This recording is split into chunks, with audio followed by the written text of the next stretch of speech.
G'day guys, it's Sam here from Built Not Bought, and in this episode we're finally putting on the Harrop 2300 Supercharger, and maybe, just maybe, we might get this engine into the Patrol. Yes, that's right guys, this is the one we have been waiting for. So strap in boys, let's get to it.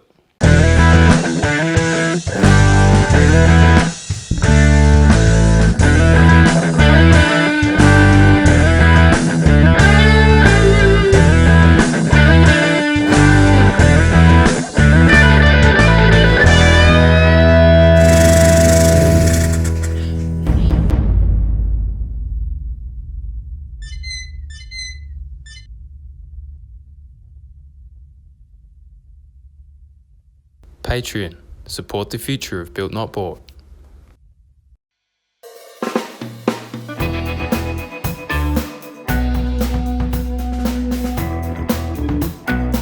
Yes, that's right guys, you saw in last week's episode, we got the motor together, all the bottom end, everything buttoned up.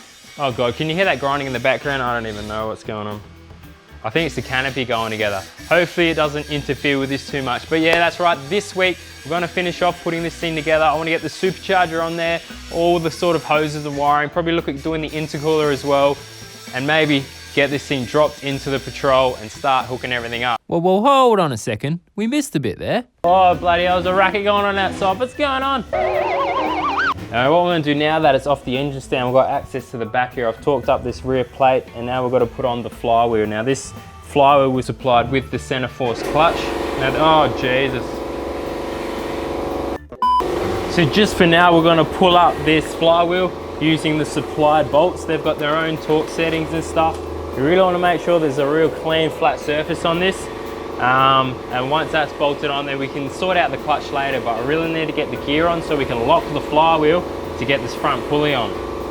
So when you're pulling up the flywheel, you want to make sure that you crisscross the bolts as you pull it up so it keeps flush and doesn't go on an angle. Otherwise you're not going to get it on because it's quite a tight fit around the crank there. And back to the studio. Anyway, so what we're going to be doing here, Harrop have an installation guide which is pretty good, I must say. I had a read last night. It's specific to the Commodores. So for the Patrol, a lot of this stuff is going to be redundant, but getting the actual blower on there, dealing with the valley plate, pulleys, all that is covered in this. So all your torque settings and that are also mentioned in here.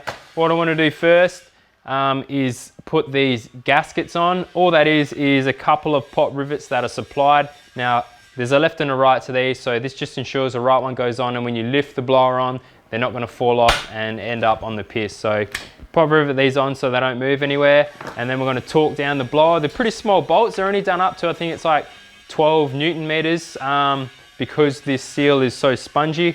So there's not a lot of pressure on that. Nip them up, and then it's just playing with the fuel system a little bit. So we'll get started with that. After that, we're going to start throwing on all the accessories. Now, but before we get started with that, there's a little bit of work that has to be done with the pulley and crank here.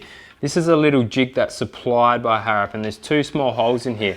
Now, the factory crank and harmonic balancer on an LS motor is a press fit, so there's no dowel or anything. I think aftermarket cranks have an actual keyway for the pulley to go on. Since there's going to be a lot more stress on this bottom pulley to actually spin up the blower, they need to drill a hole and punch in a dowel, which puts in a solid connection between the crank and the pulley, so this is not going to slip on the crank. So that's the first job. Bit of work to get this on first. I need to press it on and then start dealing with this hole we've got to put in. So it's important when you pull on any crank or balancer that you use one bolt for doing it up and then get a new bolt for the final torque, because it stretches these quite a bit and you're not going to get a true fit after that.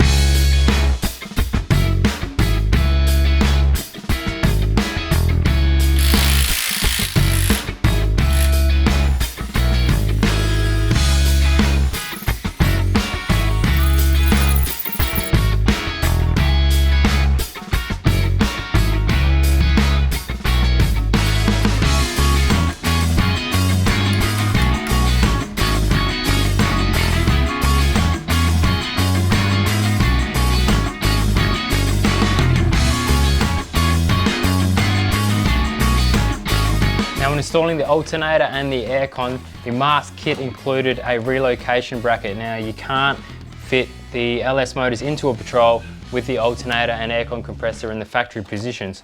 And what they've done is move the alternator up to the top right hand corner, which is actually ideal in a 4-drive because it gets it out of the water. If you're going through crossings and stuff, the higher up the alternator is, the better it's going to be. So that goes up there with supplied brackets and the full instruction kit for that.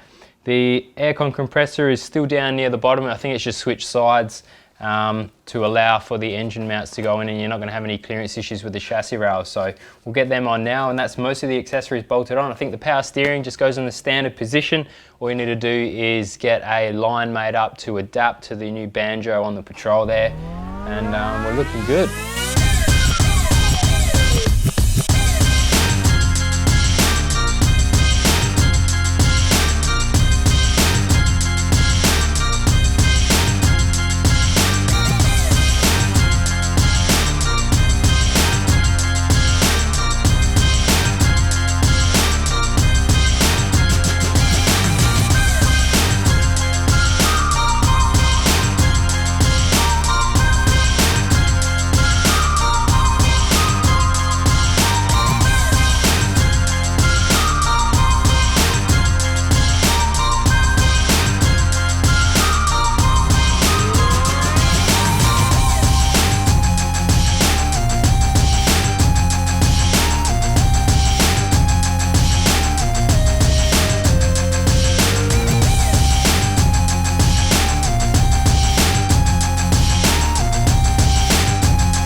Alright guys, looks like now that's the last of the brackets going on.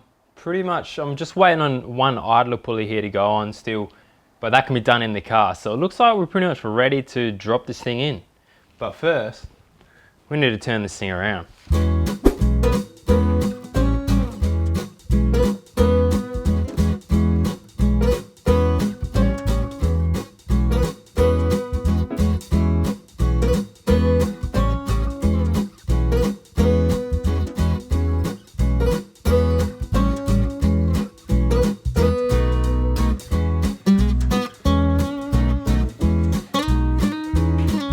Just want to say before we get started with this is that this moment right here is a moment I've been looking forward to for, well, since I was a kid really. Be able to put my own motor together, build my own car. It's an absolute childhood dream, so just want to take a moment to enjoy it, you know. And if you haven't already, smash that subscribe button, please do so. And of course, grab your Built Not Bought merch. Helps me out so much, guys, and it has been the biggest help this whole journey with you guys. So definitely say this is only the beginning. Only the beginning. And I must have spent hours and hours wrenching on this thing. And the next week or two it's gonna fire up. It'll be absolutely awesome. So much planning. So many phone calls, getting parts. And of course guys, don't forget about the singlets as well. I've got the new Built Not Bought singlet, a nice white muscle shirt. New design down the side.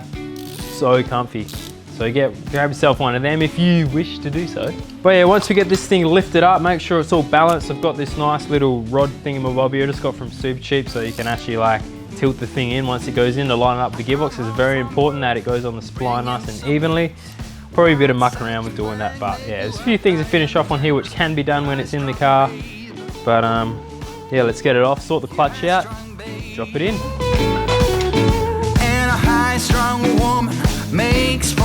Okay guys, now I've got to be taking a look at this clutch here now.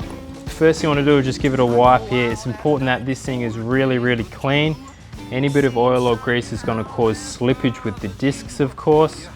So we'll just give that a wipe first. Okay, now that that's all clean, we can bolt this thing up. Now what I want to do, just point out, there's a little pink mark. Now because this whole rotating assembly has been balanced with the crank and everything, I want to make sure that all these parts line up. What the boys have done at the machine shop have put pink paint on the tensioner here, on the torque plate, and they've also put the same markings on the discs here.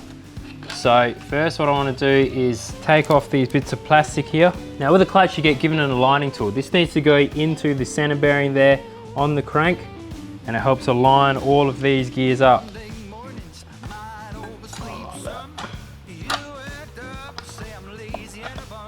There you go, this stuff's all in line here. Pressure plate goes on last. What you want to do is keep that aligning tool in the back of the motor there as you do these nuts up. Now you want to do these in a crisscross pattern to pull up the torque plate. And I just had a bit of a brainwave. I remember that the Mark's bell housing adapter kit actually gives you an input shaft extension. So I can check, this is what's gonna have to go into the engine when it goes in there. And I can feel it's not actually fitting up properly. But when I put this aligning tool in, with a bit of pressure, it pops in. Now what I think's going on is it's slightly out of alignment, but this is plastic and it has a bit of flex in it. So I think I'm gonna have to back all these nuts off, actually use this input shaft extension as the aligning tool, and because it's metal, it's not gonna flex and it should get a perfect alignment that way.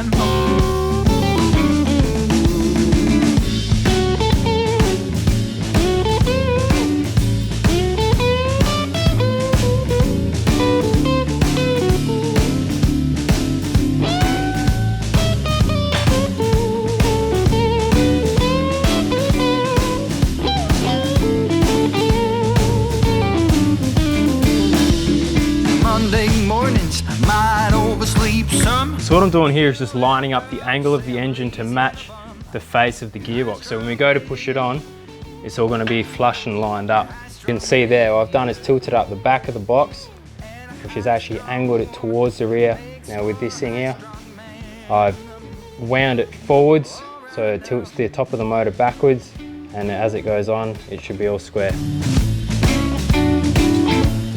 Just joking. Oh my God, it's in. Holy fucking shit. This has been a long time going. Oh, I can't believe it. It's sitting in there. This is fucking intense. The motor's running so high, I didn't even plug the mic in. That's alright, there was a lot of swearing just then, but I've been swearing at this thing for the last 2 hours. Trying to pull up the gearbox. Oh my God. Turns out I don't actually have the right bell housing bolt, so it's not a good start, but she's in now anyway. Everything's flushed up. Does it still look good, eh? Jesus, what a monster. Oh, dear me, I got so excited I forgot to actually record an outro for this episode. But I have a huge amount of work ahead of me to actually get this thing running. So I'm gonna get to that, ready for the next episode. We finally fire this thing up, take it for a spin. So keep an eye out for that, guys. I know it's been a long wait. I'm so sorry these things have been dragging out, but it is a lot of work to get this thing together. And I wanna keep putting out content for you guys. So I'll see you next time, and take it easy. Peace.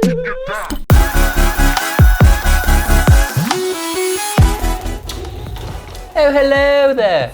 So you like watching Build Not Bought, do you? Well, there's plenty more content for you over on my Patreon page. As soon as you sign up, you get all the backdated content. Enjoy. Bye for now.